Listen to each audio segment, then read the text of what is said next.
আজকে ডাকসু নির্বাচনের মাধ্যমে জুলাই বিজয় হয়েছে, শহীদদের আকাঙ্ক্ষা বিজয় হয়েছে। আমরা শিক্ষার্থীদের স্বতঃস্ফূর্ত রেসপন্স দেখতে পাচ্ছি। এখন পর্যন্ত দুটো কেন্দ্রে গিয়েছি, সেখানে শিক্ষার্থীরা স্বতঃস্ফূর্তভাবে আসছে। আমরা বিশ্বাস করি ঐক্যবদ্ধ শিক্ষার্থী জোটের আমাদের যে প্যানেল, শিক্ষার্থীদের যে আকাঙ্ক্ষার কথাগুলো আমরা বলেছি, শিক্ষার্থীরা আমাদের উপর আস্থা রাখবে। এবং আমরা যে ভোট দিয়েছি সেখানেও সামগ্রিক পরিস্থিতি আমাদের কাছে স্বাভাবিক মনে হয়েছে। তো আমাদের আরেকটু অবজার্ভ করতে হবে, আমরা পর্যবেক্ষণ করছি সামগ্রিক বিষয়। আমরা আশা রাখবো এখানে যতগুলো ছাত্র সংগঠন আছে, ছাত্র সংগঠনগুলো দায়িত্বশীল আচরণ করবে। আমরা যারা প্রার্থীরা আছে আমরা দায়িত্বশীল আচরণ করব। পাশাপাশি বিশ্ববিদ্যালয় প্রশাসনও সেখানে দায়িত্বশীল আচরণ করবে। একই সাথে কয়েকটি জায়গায় আমরা ব্যর্থ দেখতে পেয়েছি।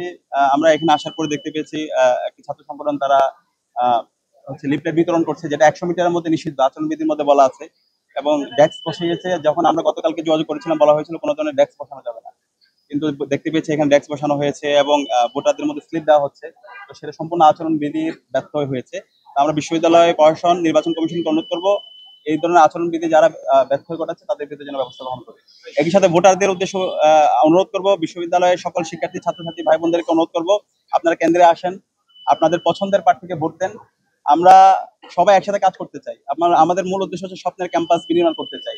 তো সেই স্বপ্নের ক্যাম্পাসের যারা সহযাত্রী হবে, পথযাত্রী হবে, কম্পিটেন্ট সম্পন্ন, লিডারশিপ সম্পন্ন নেতৃত্বকে আপনারা বাছাই করেন। এবং আমরা আশা রাখছি সেই জায়গায় ঐক্যবদ্ধ শিক্ষার্থীদের উপর শিক্ষার্থীরা আস্থা রাখবে এবং শিক্ষার্থীদের ম্যান্ডেট পেয়ে আমরা ইনশাল্লাহ তাদের প্রতিনিধিত্ব করার সুযোগ পাবো।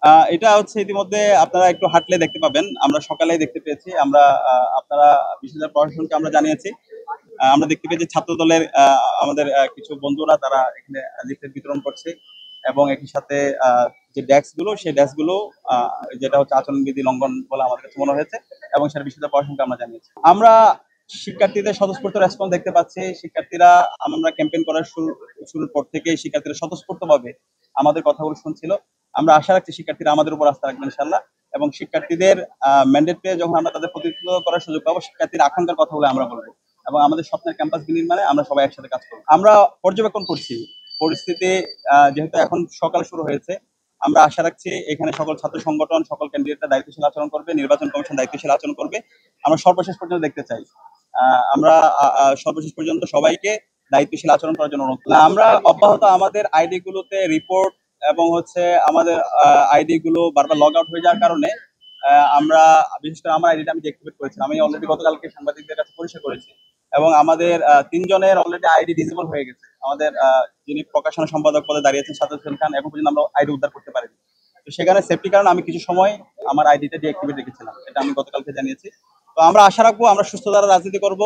এই ডাকসু নির্বাচনের মাধ্যমে আমরা সারা দেশকে চমৎকার বার্তা দিব, কারণ এই জুলাই আন্দোলন এই ঢাকা বিশ্ববিদ্যালয় থেকে শুরু হয়েছে এবং আমরা আজকে ফেসবুক মুক্ত বাংলাদেশ পেয়েছি।